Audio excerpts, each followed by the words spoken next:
Hello students, our today's topic is Newton's second law of motion.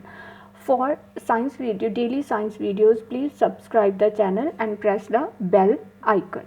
Now come to the topic. Our today's topic is Newton's second law of motion.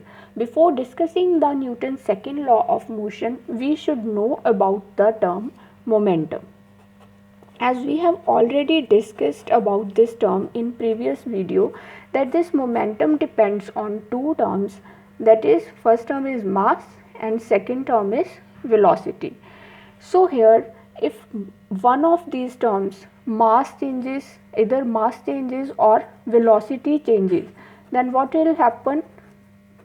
Momentum will also change, or we can say here linear momentum will also change, because this linear momentum is depending on these two terms, mass and velocity.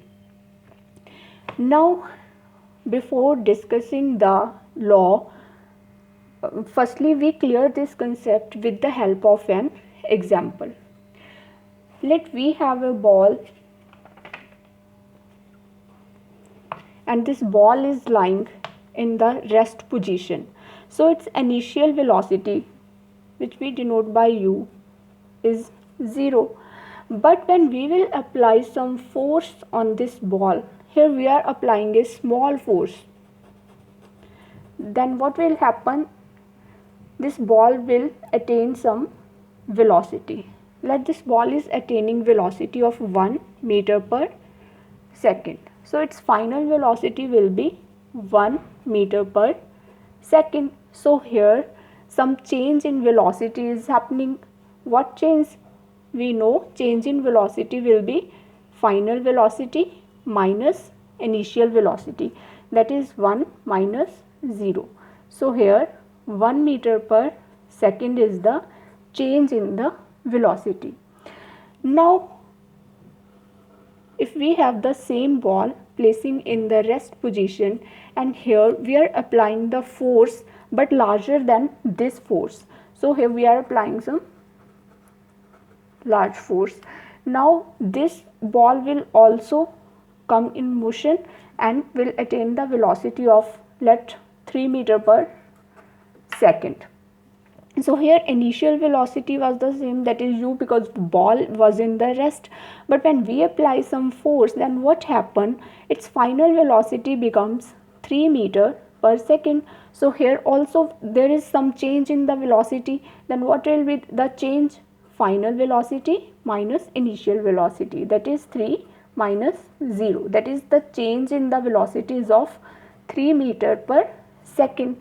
So here change in velocity is the more than from here, because here we are applying small force and here we are applying large force. Now we know that linear momentum depends on the velocity.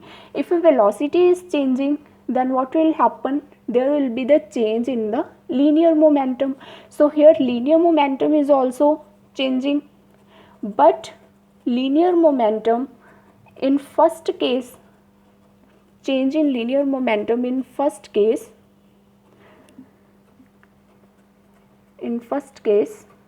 is less than in second case. Why? Because here we have applied small force and here we have applied a large force. So consequence which comes from this example is that when we will apply a force on any object, then there will be some change in its linear momentum in the direction in which we have applied the force. So here we can conclude the three things. First thing is that when we will apply the force, that is force. And second thing, what will happen when we will apply the force? There will be change in linear momentum. And third thing which comes is that change will occur in that direction in which we are applying the force. Will be in direction of applied force. So this same thing tells us the Newton's second law of motion, which we have understand with the help of example. Now come to the definition of the Newton's second law of motion. So what is the definition? According to Newton's second law of motion, the rate of change in momentum of a body is directly proportional to the unbalanced force acting on it, which we have already discussed, that we have applied the force and there will be the change in momentum, and this change in momentum is directly proportional. Directly proportional means if a force will be more, then change in momentum will be more, and if force will be less, then change in momentum will also be less. And third thing which we have discussed, the momentum change occurs in the direction of applied force, that in which direction we will apply force, in that same direction change in momentum will occur. So here why we have used the term rate. Whenever we talk about the rate, we are talking about that with respect to time, that we are measuring that quantity with respect to time. So here we are measuring change in linear momentum with respect to time, that in how much time, how much linear momentum is changing. So that's why here we are using the term rate. So from the definition, we have derived the formula that force is directly proportional to change in linear momentum with respect to time. Now, when we will write this in symbolic form, then how we will write that force is directly proportional to change in linear momentum. We denote the linear momentum with P, and in physics, change is represented by delta, and in time taken means in T. So this is the formula which we have derived from the Newton's second law of motion. Now next come to the derivation of formula of force by using this law. By using this law, we can derive this formula: force is equal to mass into acceleration. So let us derive this formula by using this law. Now let the mass of the body which we are taking, for example we are taking a ball, let the mass of the ball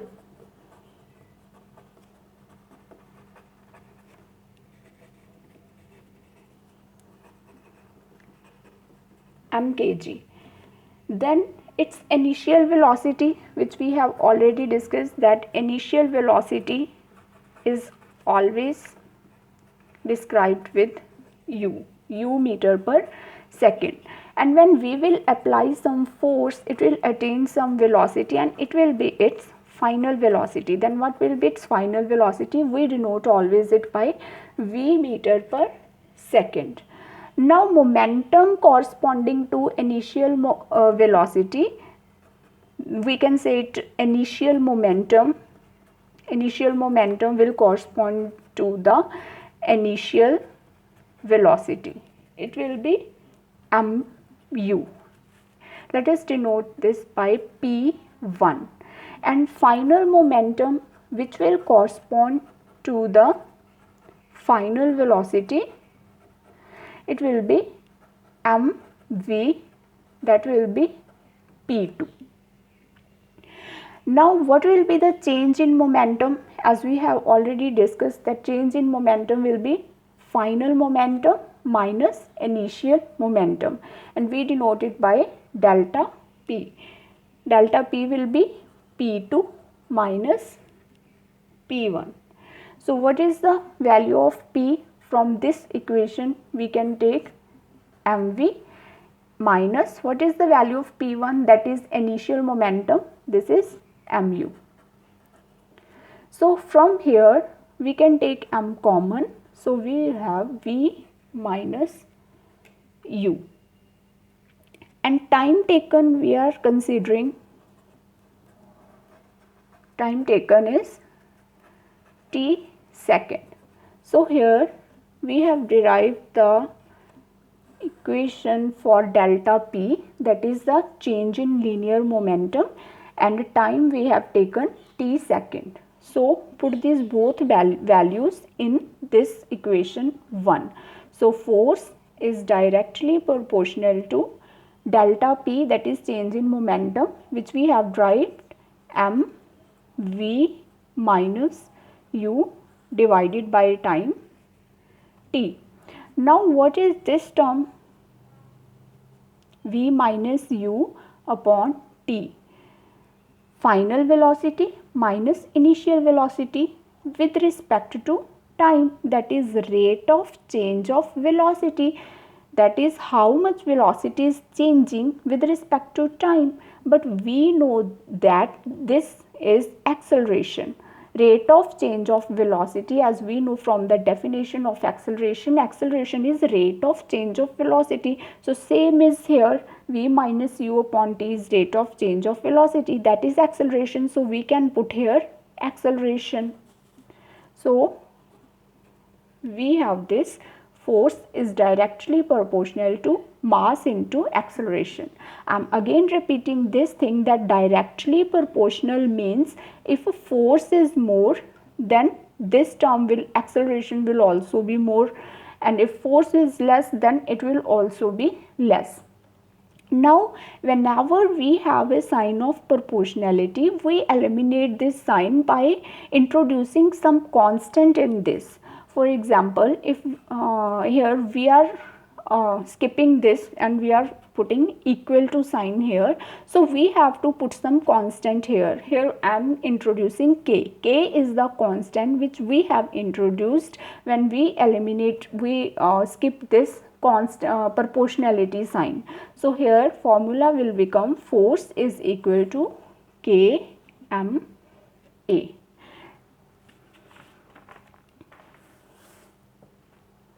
Force is equal to k m a. If k we consider it as 1, then what will be the formula? Force is equal to mass into acceleration. So here this is the formula of force which we have derived by using the Newton's second law of motion. Now come to the units. What are the units of force? Now we have the formula, force is equal to mass into acceleration. As we all know that SI unit of force are Newton. So mass we will always take in kg and acceleration in meter per second square. So whenever we will solve the numericals, we will take mass in kg and acceleration in meter per second square. Sometimes the question comes that define 1 Newton. Then how we will define 1 Newton? When a body of mass 1 kg, we will take all these units in unit, that is 1. When a body of mass 1 kg attains the acceleration of 1 meter per second square, then force will be 1 Newton. So this is the way how we can define the 1 Newton. Now very important concept, generally questions are asked from this concept. Some practical examples explaining Newton's second law. So how we can use Newton's second law of motion in our day-to-day life. So first example comes that why a cricketer lowers his hands while catching a fast ball. When fast ball comes to a cricketer, then he lowers his hands. Why? Firstly, we have the formula, force is directly proportional delta P upon T. This is the formula from Newton's second law. Now here firstly understand that force is inversely proportional to time and directly proportional to change in momentum. Directly proportional means if change in momentum will increase, it will increase. If it will decrease, then force will also decrease. And force now is inversely proportional to time. It means if time is increasing, then force will decrease, and if time is decreasing, then force will increase. It will be opposite. Inversely proportional means it will be opposite. Now why cricketer lowers his hands? For example, here some cricketer is catching the ball. From here some ball is coming and he is catching the ball. Ball is moving with very fast velocity. Then time taken by the ball will be less. But if he lowers his hands by some extent, for example from here ball will take some time to reach here, because here distance will be increased. So from the formula we are seeing that if time span will be more, force will be less. If time span will be less, then force will be more. But if here time span is less, ball is coming in fast pace, and force will be more on the hands of the cricketer. So what will happen? He may get injured. But if he lowers his hands, then distance will be larger, and then what will happen? Time span will become more. As time span will become more, then force will be less. Then he will experience less force and there will be less chances to get injured of him. So this is the reason. And second example is why a karate player blow the hand fast to break a pile of tiles. If here we have a pile of tiles and karate player blow his hands in very fast, same concept will be applied here, that force is directly proportional to T. Because here if time will be more, then force will be less, and force will be less, the change in linear momentum will also be less, because these are directly proportional and these both are inversely proportional.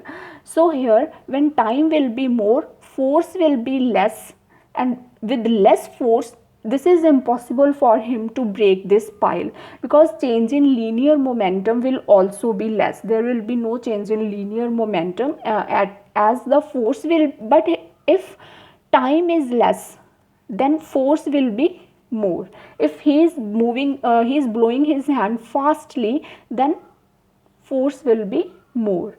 Then what will happen? Change in linear momentum will also be more. So here if he hits the tiles with very fast speed, then what will happen? Force will be more and he will break the tiles easily. So these are the reasons. There are much more examples relating to, and question in exams comes very generally from this topic. So that this was the topic on Newton's second law of motion. For more videos, like and subscribe the channel and press the bell icon. Thank you.